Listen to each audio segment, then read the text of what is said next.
की ज्या प्रकारची भाषा राजकारणामध्ये येत चाललेली आहे, भविष्यातली जी लहान लहान मुलं जी आहेत ज्यांना राजकारणामध्ये यायची इच्छा आहे त्यांना वाटते हे राजकारण,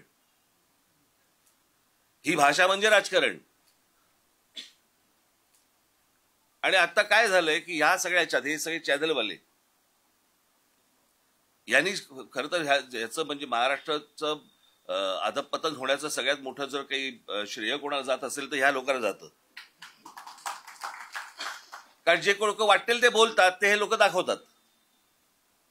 यांनी ज्या दिवशी दाखवायचं बंद करतील त्या दिवशी हे सगळं बंद होईल.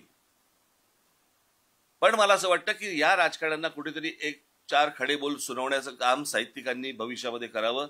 साहित्य संमेलनं होत राहतील, ह्या चळवळी होत राहतील, ज्याच्यासाठी आम्ही काय करायचंय एवढं फक्त तुम्ही सांगायचं असतं आणि आम्ही ते फक्त करायचं असतं. आज मला या कार्यक्रमाला इथे बोलवलं, मला बोधचिन्हाचं निवड करायला सांगितली.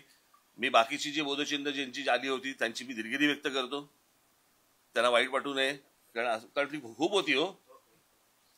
त्यातल्या त्यात महाराष्ट्राचं प्रतीक म्हणून मला असं वाटतं की एक राजमुद्रा आणि महाराष्ट्राचं पेन ही गोष्ट त्याच्यामध्ये यावी असं मला त्या बोधचिन्हातनं वाटलं.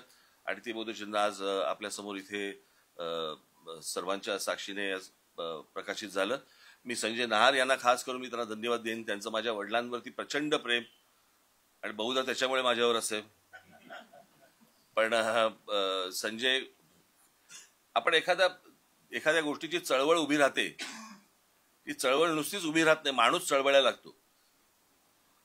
तसं संजय नहार हा स्वतः माणूस चळवळे आहे आणि त्याच्यातनं आज त्याची एक मोठी संस्था आज काश्मीर पासून अनेक ठिकाणी काम करतायत. मी संजय यांना पण मी मनपूर्वक धन्यवाद देईन, त्यांचे आभार मानीन की मला त्यांनी आजच्या या कार्यक्रमासाठी म्हणून ऐतिहासिक वास्तूमध्ये मला बोलवलं, त्याबद्दल मी त्यांचे आभार मानतो. सर्व साहित्यिकांनी मला इथे हसून स्वागत केलं, त्याबद्दल मी सर्वांचे मी आभार मानतो. आमच्याकडनं फार त्रास होणार नाही भविष्यामध्ये याची मी तुम्हाला माझ्याकडनं खात्री देतो आणि आपण सर्वांची मी रजा घेतो. धन्यवाद. जय हिंद, जय महाराष्ट्र.